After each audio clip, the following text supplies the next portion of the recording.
हे जे म्हणजे विचार कर, त्याने त्या संबंधित व्यक्तीला किती त्रास दिला असेल की त्यांनी महासाहेबांच्या पुतळ्यावर अशा पद्धतीची हरकत करण्याची हिंमत केली.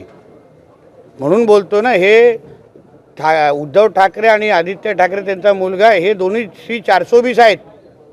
लोकांना फसवणं आणि सर्वात मोठे दोघे फ्रॉड आहेत. आणि अशा लोकांमुळे आज बाळासाहेब ठाकरे आणि महासाहेबांची जे नावाची जी बदनामी होते ना, त्याचं मुख्य कारणच उद्धव ठाकरे आणि आदित्य ठाकरे आहे.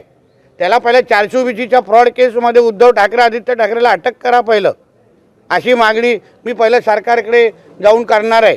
किंवा पहिलं करा, कारण हे असे फ्रॉड अगर समाजामध्ये फिरायला लागले आणि फसवलं कोणाला, मराठी माणसालाच फसवलं. मराठी माणसाच्या नावाने घाणेरडं राजकारण करणारे मग तो पावसकर ना, कोण होता तो? मराठीच होता ना.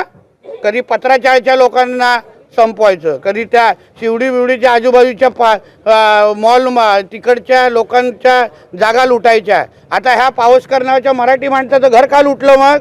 मग मराठी माणसाचं नावाचं राजकारण का करता तुम्ही? त्यांचंच घर लुटताय ना मग तुम्ही. संजय राऊत असं म्हणतात 150 ते 200 कोटी खर्च जो फडणवीस यांच्या बॅनरवर झाला. हां, फडणवीस यांच्या बॅनरवर झाला. अहो लक्षात घ्या, फडणवीस साहेब राज्याचे मुख्यमंत्री आहेत. राज्याची जनता त्यांच्यावर प्रेम करणारी आहे.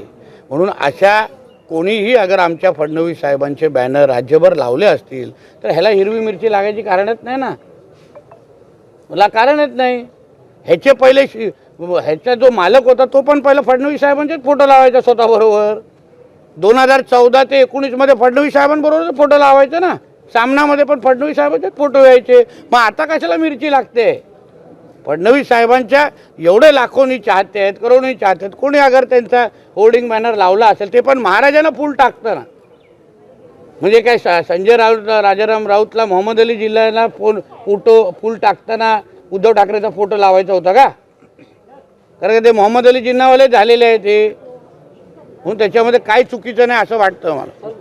राहुल गांधींनी एक आता असा आरोप केला, पत्रकार परिषद घेतली होती, त्यांनी असं म्हटलंय की मतचोरी मोठ्या प्रमाणात झाल्याने राजुरी मतदारसंघात. अरे बाबा, त्याचेच उमेदवार जिथे काँग्रेसचेच उमेदवार जिंकून आले त्याच्यावरच तो आरोप करतोय केव्हा इथे मतचोरी झाली. पहिले EVMच्या बद्दल विचारलं, EVM बद्दल काय झालं नाही तर मतचोरीबद्दल विचार. आता आवाज जेव्हा ह्या लोकांकडे मोदी साहेबांच्या विरोधात ह्यांच्याकडे काही प्रश्न नसल्यामुळे, ह्या लोकांकडे काही मुद्दे नसल्यामुळे आणि लोकांच्या तुम्ही लोकशाही प्रधान आमच्या भारत देशावरच प्रश्नचिन्ह उभं करतायत.